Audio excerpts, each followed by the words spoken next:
hatchet head is on. I need to trim up around the handle here where the head started to shave away the handle.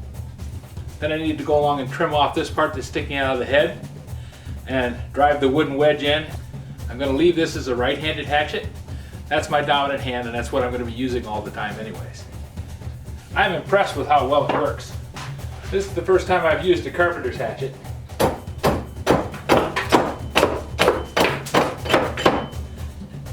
And even though this is my first board to actually work with it,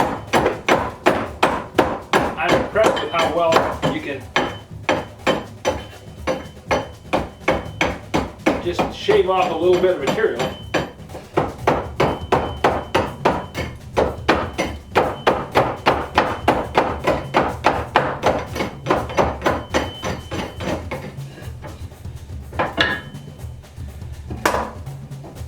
And even this dull hatchet head, which hasn't been sharpened yet, all I did was go over it with a power sander.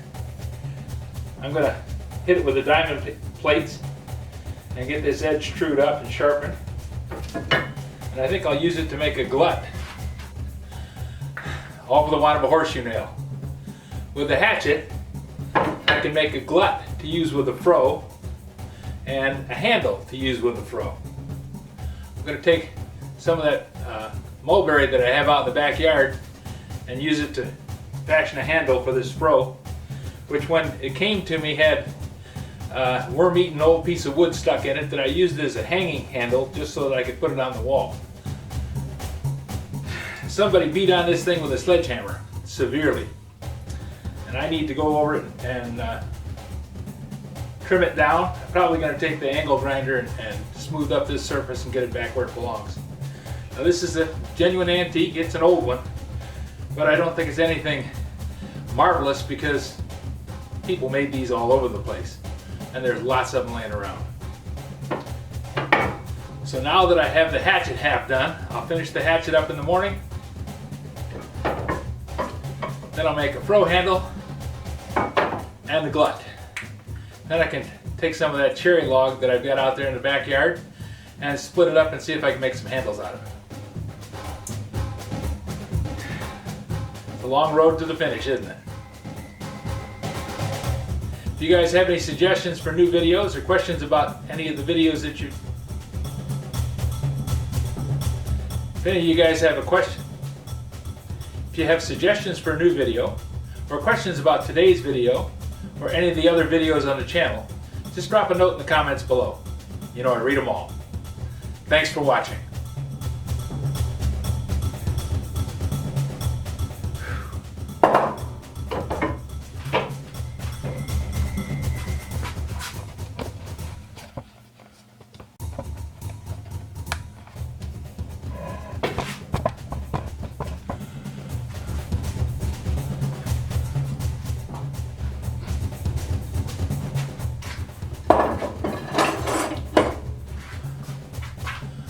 Hi, I'm Old Sneelock. Welcome to another episode of Old Sneelock's Workshop.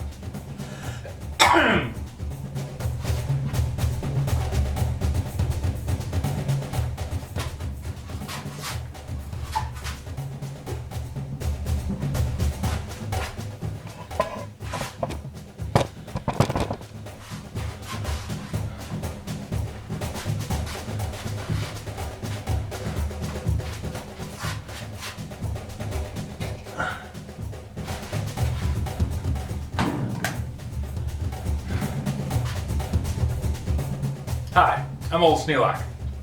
Welcome to another episode of Old Sneelock's Workshop.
we've got a pretty good start on the handle. Just need to go in here and trim that off square.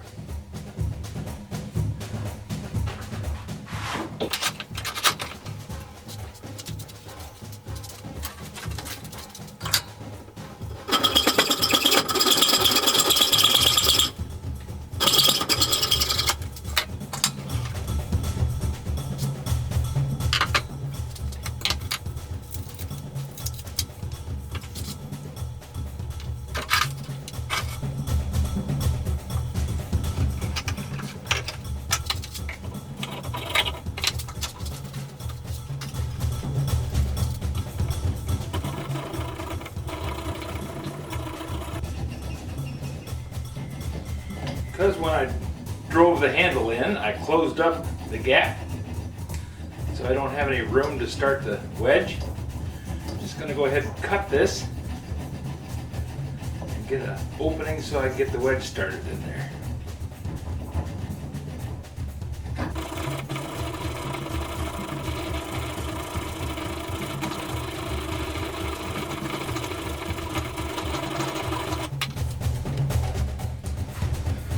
See if we can get the wedge started. It might be more of a trick than what I wanted.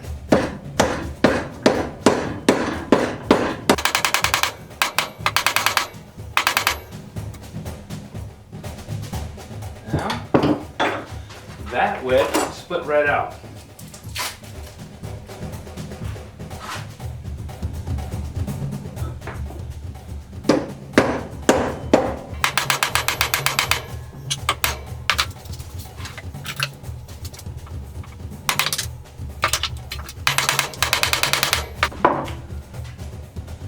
That wedge drove in there okay.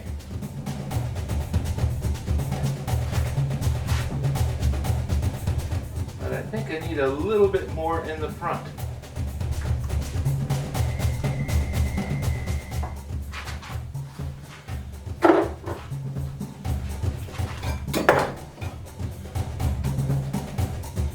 Take this bit of broken off wedge and see if I can drive that in there.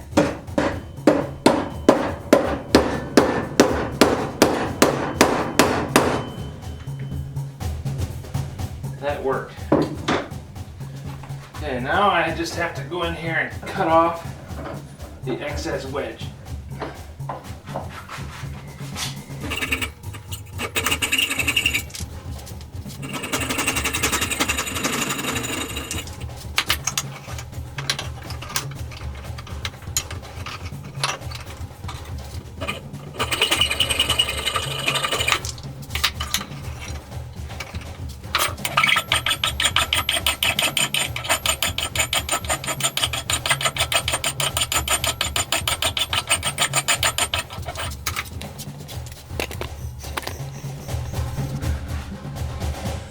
Move you over a bit so you get a better shot at what I'm doing.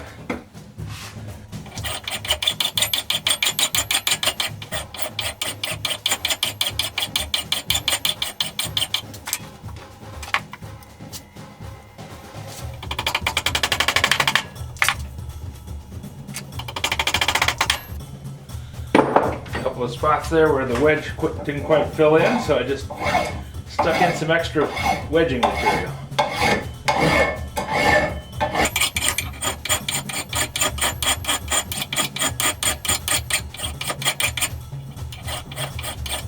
Now normally you won't want to file away any part of the top of the blade. This blade was one that I salvaged, and it was crooked as a dog's hind leg. So I'm just squaring it up so it looks nice.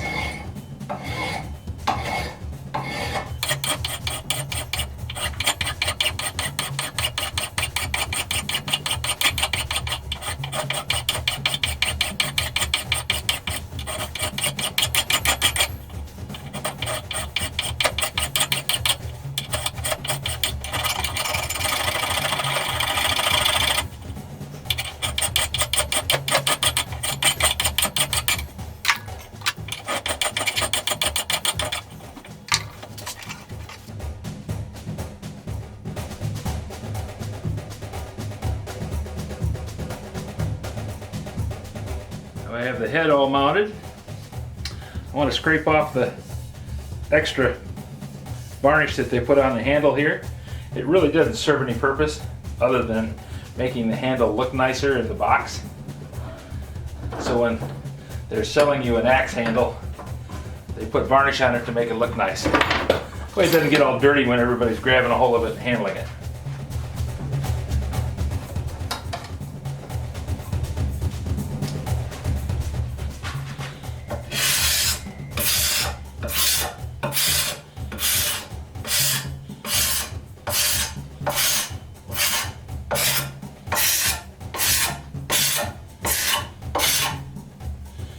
Now there's all kinds of ways you can take off varnish. I happen to have scrapers, and I think they work better than sandpaper.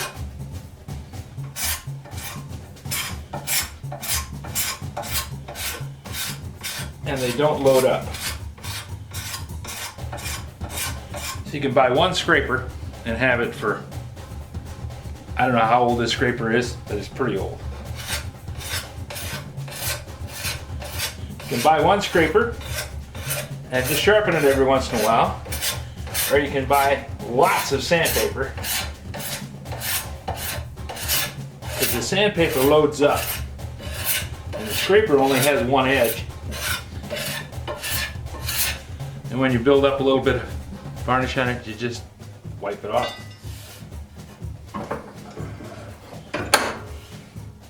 And it does a nice job of taking off the varnish.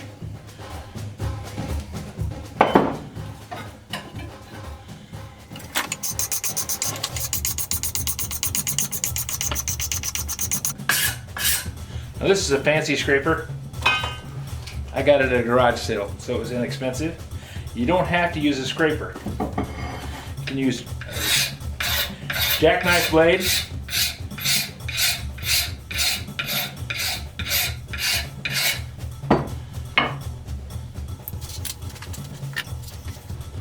a chisel,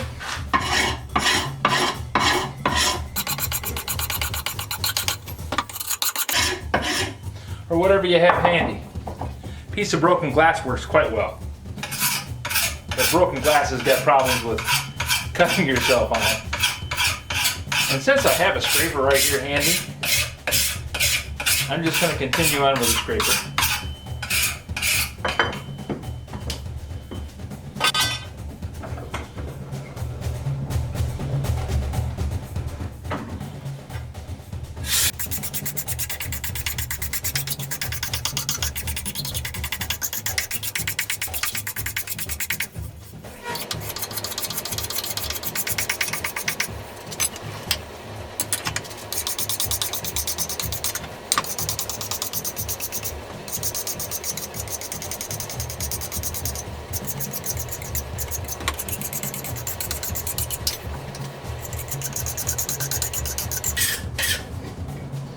I'm just scraping until I stop seeing little glints from where the varnish was still left on the surface.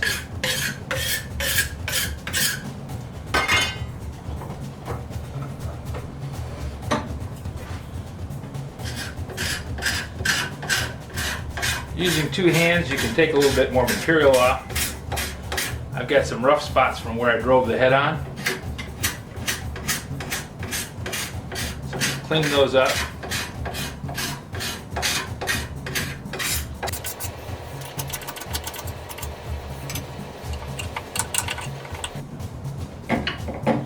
Now this is as dull as a butter knife chisel.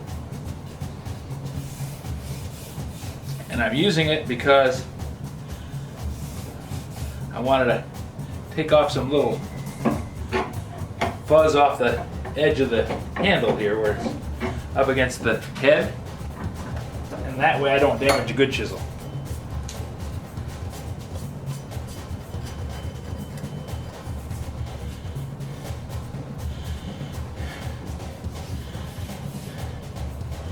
Now that I have the handle mounted, I'm going to shorten the handle up till it's about that long.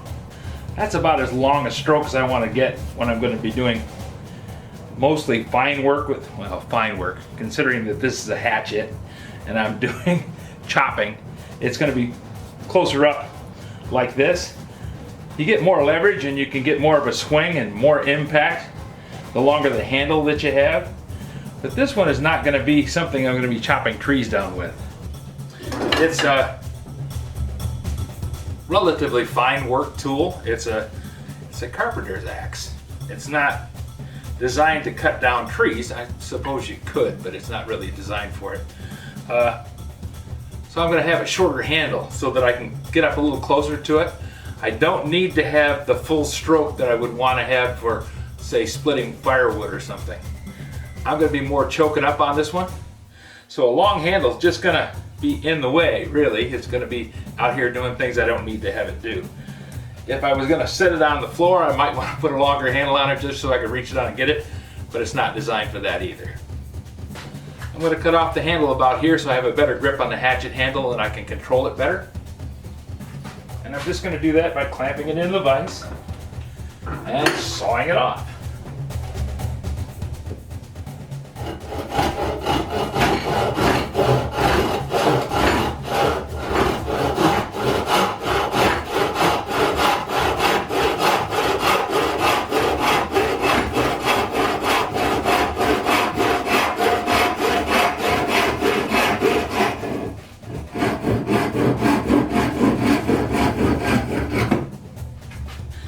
The other reason for cutting off the handle, I need a handle for this mortise chisel. It's going to be just perfect. And the FA Vor Bep. Something else at the end of that, but the last letter is cut off. I imagine that after a few hundred strikes, the end of the punch gets worn away. But I'll be using the remains of the handle so that I can make a handle for this mortise chisel. Never had a mortise chisel that I could actually use. This is going to be the first one.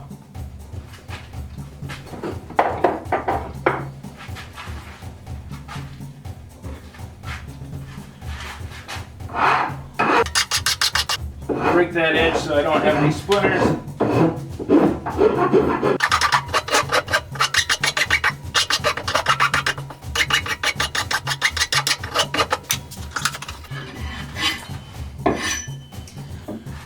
So now I have a carpenter's hatchet for those times that I want to make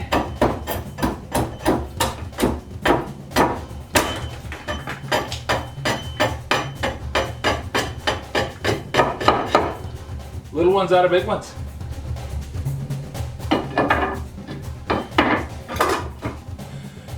Thanks for watching. If you guys have any suggestions for new videos or questions about this video or any of the other videos that I have on the channel, just drop a note in the comments below. I read them all, you know.